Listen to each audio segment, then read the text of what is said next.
오늘 함께 본 창세기 19장 본문을 보시면 소돔을 방문한 두 천사를 나그네로 여기고 롯이 자기 집으로 영접한 내용이 나오고 있습니다.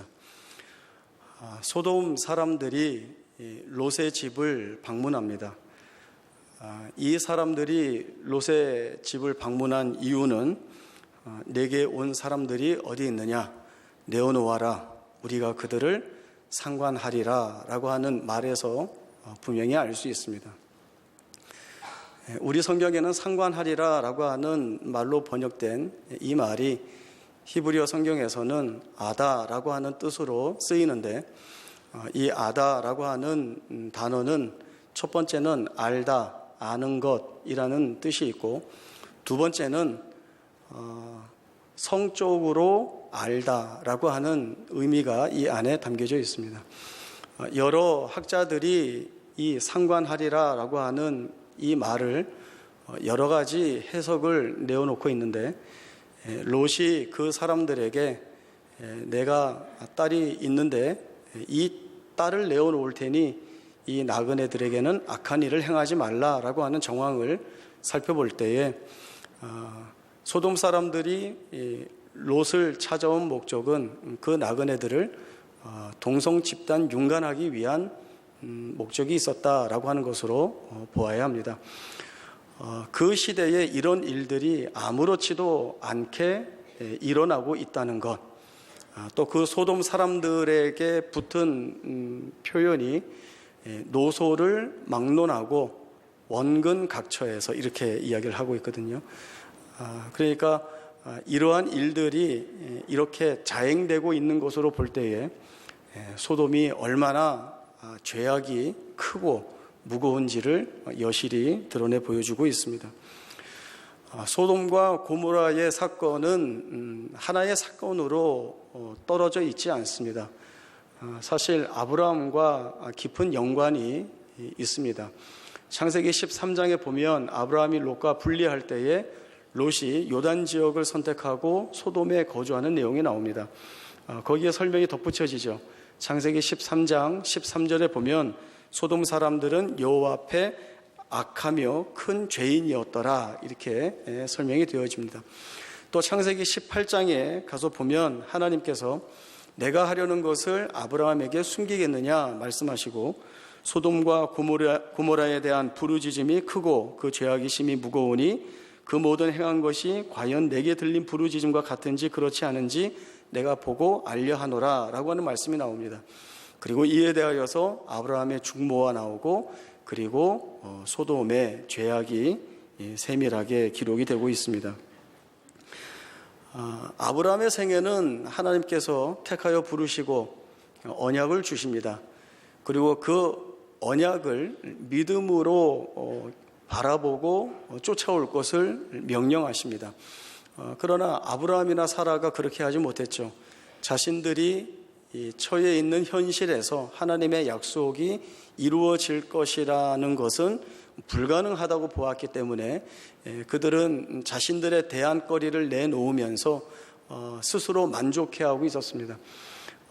만약에 이것이 잘못이었다라고 하면 하나님이 그러한 아브라함에 대하여서 심판을 하시거나 아니면 택하여 부르신 그 부름을 파기하시거나 취소하시거나 하는 행동으로 이어질 수 있었을 것입니다.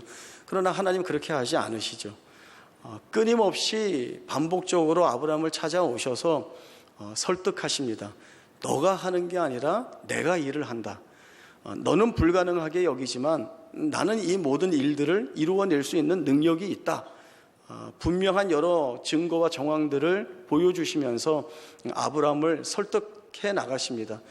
그런 가운데에서 점차 아브라함의 믿음이 자라나죠. 그리고 마침내 하나님이 뜻하셨던 믿음의 조상, 그 자리에 이 아브라함이 가게 됩니다. 하나님은 아브라함뿐만 아니라 이 소돔과 고모라에 대하여서도 같은 방법으로 이 일을 하고 계십니다. 이 소돔의 죄악이 대단히 크고 무겁고 중한데, 그래서 이들이 죄악 때문에 심판받아 멸망했다라는 것으로 성경 말씀이 끝나는 것이 아니라 오히려 하나님은 하나님의 사람 아브라함을 근거로 제시하면서 한 시대에, 그리고 그 시대의 사회와 공동체에 하나님의 거룩하심을 드러내는 의인이라고 이름 붙여진 그 사람들이 자신의 지위에 합당한 책임을 감당하고 있는가에 주목하고 계십니다. 그리고 그 주목한 것에 대하여서 우리에게 말씀을 주고 계십니다. 의인을 악인과 함께 멸하려 하시나이까? 라고 하는 이 아브라함의 중보에 하나님이 귀를 기울이시고, 또 아브라함이 강력한 중보의 내용을 더하면서 의인의 수를 줄여나가는 데에도 하나님이 그만해라, 더 이상 양보할 수 없다, 이런 식이면 나는 심판하고 멸망시킬 수밖에 없다, 이렇게 말씀하시는 것이 아니라 계속 그 아브라함의 중보에 귀를 기울이십니다. 그리고 몇 명까지 내려가죠? 50명에서 시작했는데 10명까지 내려갑니다. 10명이라고 하는 것은 그 시대에 한 공동체를 구성하는 최소의 단위입니다. 그 최소의 단위까지 내려가면서 하나님이 요구하시는 것이 무엇인가 하면 의인의 삶이라고 하는 것이죠. 의인, 그가 그 시대를, 그 공동체를 책임지고 있는가를 드러내 보여주시고 계십니다. 하나님이 아브라함을 부르신 것은 그에게 복을 주어 복의 근원으로 삼으시고 여러 민족의 아버지로 삼으사 그를 통하여 천하 만민이 복을 얻게 하려는 것입니다. 한 사람의 생애를 통하여서 천하 만민이 복을 받게 하시려는 의도가 아브라함의 생애에 담겨져 있습니다. 또 아브라함을 통하여서 거룩한 씨를 낳으시고 보존하심으로 인하여서 세상과 인류를 구원하실 그리스도가 그 후손으로 오시는 길을 열어놓고 계시는 것이죠. 이것은 하나님의 구속사에 대한 작정하심, 섭리가 이 한 사람의 생애를 통하여서 세상 앞에 펼쳐지고 있다라고 하는 것입니다. 예수 믿고 회심하여서 하나님의 자녀가 되고 그래서 천국 가는 것이 정해지는 것, 이것이 우리 신앙의 모든 것이라고 한다면 우리도 회심하여 신앙 고백하면 어떻게 돼야 되죠? 바로 죽어서 천국 가야 되죠. 그것뿐이라면. 그러나 우리가 회심하여 예수를 구주로 고백하고 하나님의 자녀가 되었는데 여전히 우리는 이 세상, 이 현실을 살고 있습니다. 왜일까요? 하나님이 이 땅에 남겨두신 것은 이 땅에 남아 하실 일이 있다는 뜻입니다. 하나님이 우리를 통하여 하시고자 하는 일들이 있다는 뜻이죠. 아브라함을 통하여서 천하 만민에게 복을 주는 축복의 통로, 은혜의 통로로 사용하신 것 같이 그와 동일한 우리 생애의 목적을 하나님이 가지고 계시는 것입니다.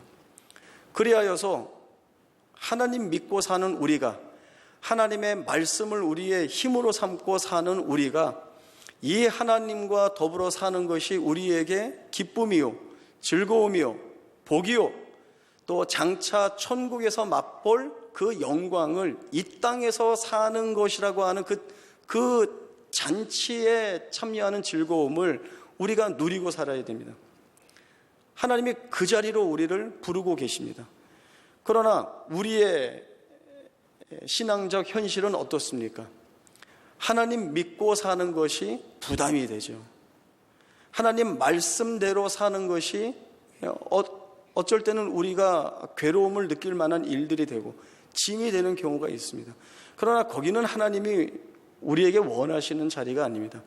하나님은 하나님을 붙잡고 사는 그 생애가 정말 기뻐하고 정말 즐거워하는 가운데 보란듯이 세상 앞에 하나님과 동행하는 그 의인의 삶이 얼마나 복된지를 우리로 하여금 분명하게 드러내기를 원하고 계시는 것입니다.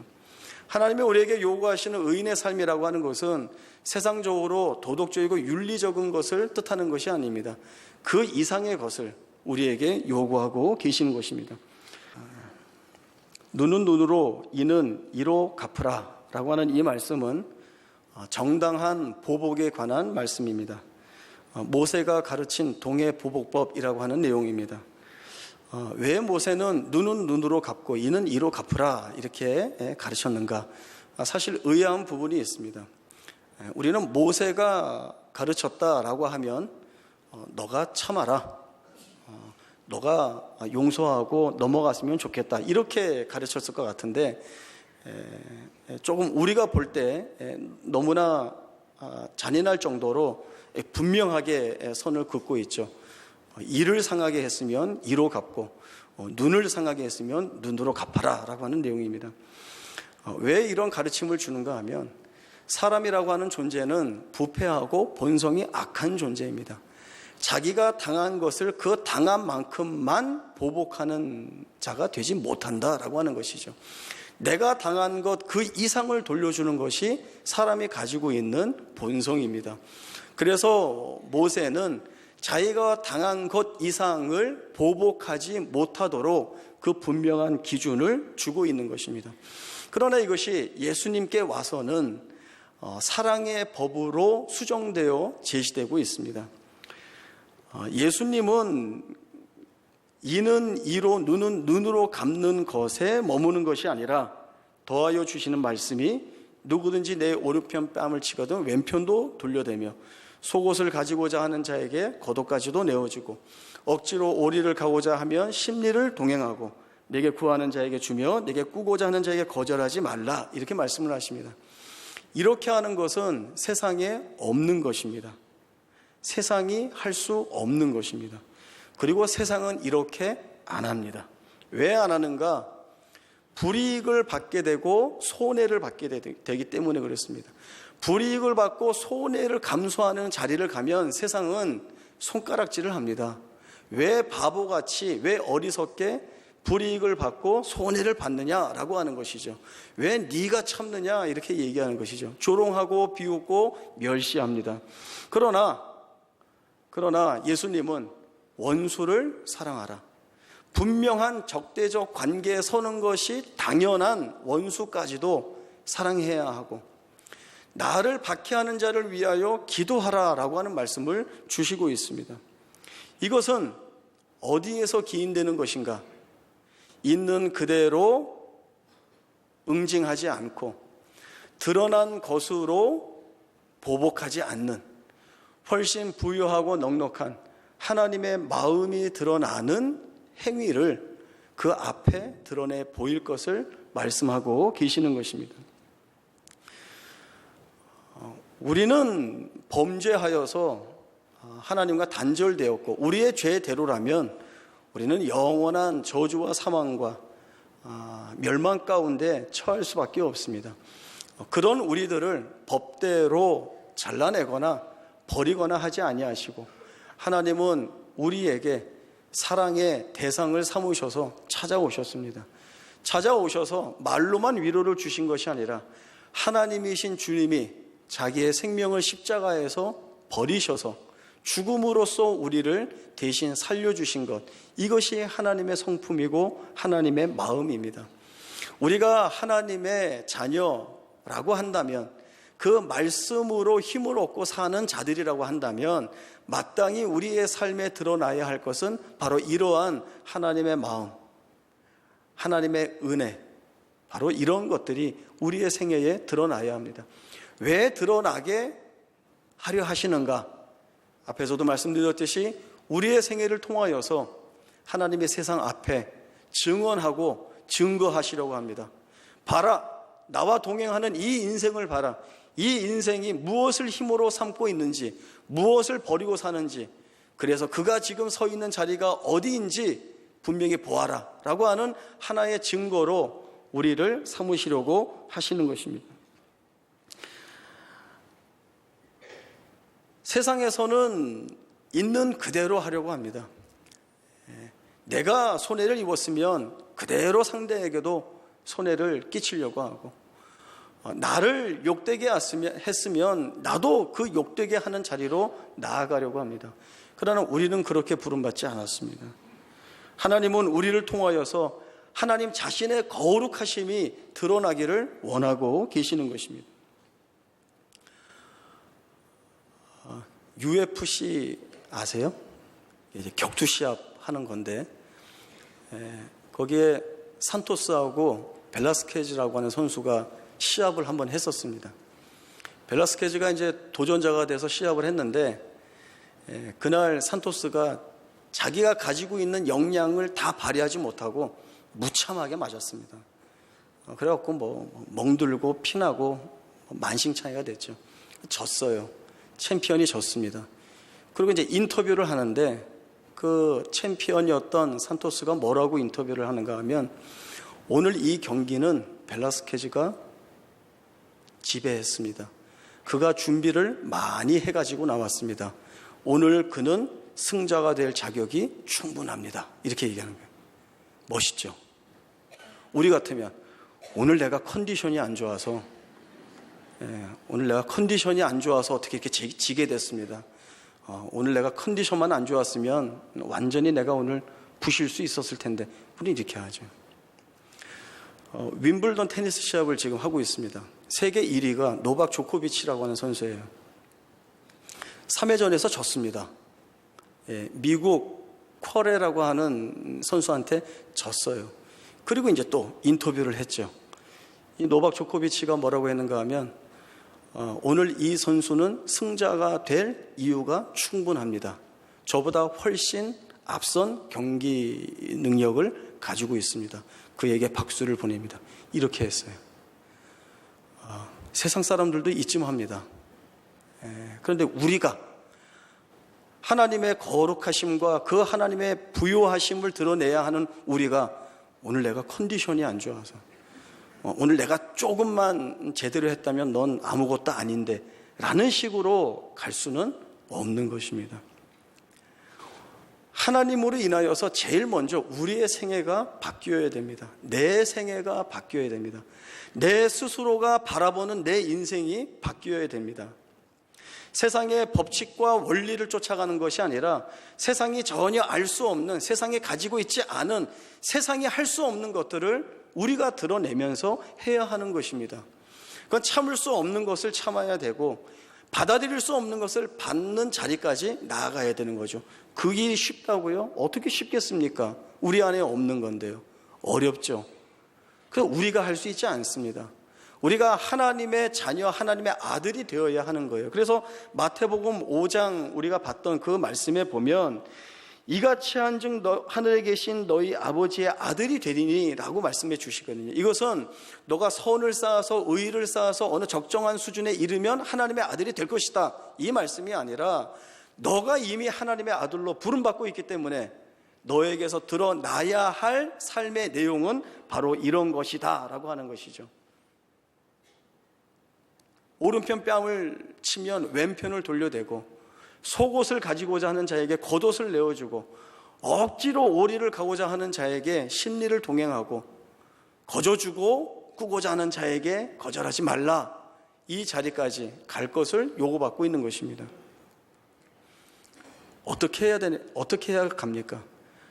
하나님이 은혜 주셔야 갑니다. 우리 스스로 할 수 있는 일들이 아닙니다. 하나님이 하게 하시고, 하나님이 힘을 주시고 은혜를 주시고 말씀에 대한 항복을 갖게 하셔야 우리가 이 길을 가게 되는 것이죠. 그러면 이제 우리 마음속엔 이 질문이 나옵니다. 나 하나 그렇게 한다고 되겠는가? 라고 하는 것이죠. 가루 서말 속에 극히 소량의 누룩이 들어갔는데, 가루 서말에 비하면 극히 적은 양인 이 누룩이 그 가루 서말 전체를 부풀게 한다는 것이죠. 그것이 누룩이 가지고 있는 영향력입니다. 그러니까 이 말씀이 왜 나왔나? 20절 앞절에 있는 말씀 보시죠. 또 이르시되 내가 하나님의 나라를 무엇으로 비교할까? 하나님의 나라를 어떻게 비교할까라고 할 때 이 말씀이 주어진 것입니다. 하나님의 나라는 마치 여자가 가루 서말 속에 갖다 넣어 전부 부풀게 한 누룩과 같으니라 라고 하는 것입니다. 내가 누룩이 되어야 되는 거죠. 나를 통하여서 이 땅에 하나님의 나라가 임하게 되는 그 책임을 맡아야 되는 것입니다. 내가 서 있는 그 자리가 하나님의 나라가 되어야 됩니다. 내가 서 있는 자리가 하나님의 나라가 되어야지, 쟤만 없으면 하나님의 나라가 올 텐데 라는 취급을 받으면 안 되죠. 내가 그렇게 쓰임받는 자리에 가는 것이 우리에게 복입니다. 그 자리에 가게 되면 불이익받고 손해보고 조롱받고 손가락질 당하는 일들이 많이 있습니다. 왜 바보같이 너는 일을 그렇게 하느냐? 네가 왜 참어? 너가 잘못한 게 없는데 너가 왜 그렇게 해? 라는 것을 많이 받게 되겠죠. 그러나 거기에서 하나님이 만들어내시겠다는 거예요. 그 손가락질과 조롱 속에서 하나님이 만드실 일이 있다는 것입니다. 하나님이 옳으시고 맞으시다는 것을 만들어내시겠다는 겁니다. 그게 하나님이 우리한테 보여주시는 것이죠. 우리가 이 부분에 항복해야 합니다. 항복해야 합니다. 우리의 눈으로 보는 것이 다가 아니다. 우리가 현실에서 맞부딪히는 일들이 다가 아니다. 아브라함의 생애를 통하여서 하나님이 확인해 오셨듯이 불가능과 한계와 제한이라고 하는 조건 속에서도 하나님이 일하시면 일하시고 이루시는 그 하나님이 오늘 내 생애 가운데에서 내 삶에서 내가 부딪히는 그 안에서 내가 비록 손해보고 바보 소리 듣고 일이 안 되는 쪽으로 가는 것 같은 결정과 결단, 물론 우리가 하나님의 말씀에 대하여서 그렇게 결정하고 결단해 가는 것이죠. 거기에서는 어떠한 결과도 나올 수 없다라고 하는 조롱 속에 우리가 맡기고 나가면 하나님은 만들어내시고 이루어내신다는 것입니다. 하나님이 그러한 모습들을 통하여서 세상 앞에 우리를 하나의 증거물로 드러내 보여주시고 싶으시다는 거예요. 봐라, 세상의 가치를 쫓지 않았지만 그가 얼마나 부요한 고백을 하면서 살고 있는지, 그가 세상의 물질을 쫓지 않았지만, 세상의 명예를 쫓지 않았지만, 세상의 욕망을 쫓지 않았지만 이 하나님이 그에게 부여한 것이 무엇인지 보아라, 보여주고 싶으신 겁니다. 우리가 그 증거로 세상 앞에 드러나야 하는 것입니다. 주님의 마음을 가져야 우리가 이 일에 쓰임을 받습니다. 제일 욕심꾸러기 마음이 뭔가 하면 아무것도 하지 않고 제일 좋은 것을 취하려는 것이 제일 욕심꾸러기죠. 시험 공부하지 않고 시험을 잘 봤으면 좋겠다, 이런 생각이 욕심꾸러기고, 일을 하지 않고 많이 벌어서 잘 살았으면 좋겠다, 이런 생각이 욕심꾸러기입니다. 우리가 어려운 길을 가고 있습니다. 솔직히 얘기하면 어려운 길을 갑니다. 어려운 길을 간다는 것은 세상적으로 볼 때 어려운 길을 간다는 것입니다. 말씀을 쫓아 사는 것이 쉽지 않습니다. 그러나 아브라함의 생애가 우리에게 증언하고 있듯이 우리가 세상적으로 볼 때에는 쉽지 않은 길을 가지만 그 길이 만들어서 우리에게 마침내 드러나게 되는 것이 무엇인지 보게 되면 거기가 무엇인가요? 하나님이 우리에게 영광을 담아주시는 자리이죠. 예수 그리스도께서 성부 하나님의 구속사역에 순종하여서 하나님과 동등됨을 취할 것을 여기지 아니하시고 죽기까지 복종하여 십자가에 죽으셨을 때 나중에 하늘에 있는 자들과 땅에 있는 자들과 땅 아래에 있는 자들 모든 무릎을 예수의 이름에 꿇게 하시는 그 예수에게 모든 영광을 주시는 하나님이 우리로 하여금 우리가 하나님의 말씀에 순종하여 하나님의 그 일하심이 옳고 복되다라는 것을 세상 앞에 드러내는데 증거로 삼는 인생으로 살면 이 영광 가운데 세우신다는 것입니다. 그래서 결국 우리는 고난과 고통과 공포의 자리를 지나가지만 여기에서 뭘 한다고 했어요? 감사를 하고 찬송을 한다고 했습니다. 세상 사람들 입에서는 나올 수 없는 감사가 우리에게서 나오고 세상 사람들이 거기에서 노래할 수 없는 그 자리에서 우리는 찬송을 하게 됩니다. 왜요? 하나님이 가게 하신 길이 맞다라고 하는 고백을 우리가 하고 있기 때문에 그렇습니다. 이 약속이 우리에게 주어져 있습니다. 하나님은 이 약속을 우리의 생애 속에서 이루실 것입니다. 내가 하는 것이 아니라 하나님이 하시는 것이기 때문에 하나님이 우리를 끌고 가실 것입니다. 결코 쓰러질 수 없는, 결코 실패할 수 없는 자리로 우리를 끌고 가실 것입니다. 이 하나님의 이끄심에 여러분이 항복하시고, 제일 먼저는 여러분이 항복하시고 그 항복 속에서 확인받는 바를 감사함으로 붙잡을 때에 우리의 생애가 복되다는 것을 분명히 아시고 이 자리 감사함으로 찬송함으로 살아낼 수 있기를 바랍니다. 기도하겠습니다. 하나님 아버지, 은혜를 감사합니다. 우리는 부족하고 모자라고 부패하고 악한 존재입니다. 그렇기 때문에 늘 우리는 우리의 욕심과 욕망대로, 우리의 정욕대로 일하고 쫓아가고 가지려고 합니다. 그러나 오늘 말씀들을 통하여서 우리 하나님께서는 우리의 생애를 하나님을 증거하시고 드러내는 그 일로 확인시키는 인생으로 삼고자 하십니다. 하나님, 그 일하심에 영광을 돌려드립니다. 하나님, 이 일 하신다 하셨으니 우리의 생애를 사용하여 주시고, 우리의 생애가 하나님을 붙잡고 사는 인생들이 얼마나 복되고 부유한지를 증거하는 생애가 되게 하여 주시어서 하나님께 영광이며 또 우리에게 허락하신 영광으로 기뻐하는 우리 모두의 생애가 되게 하여 주옵소서. 거룩하신 예수님의 이름으로 기도하옵나이다. 아멘.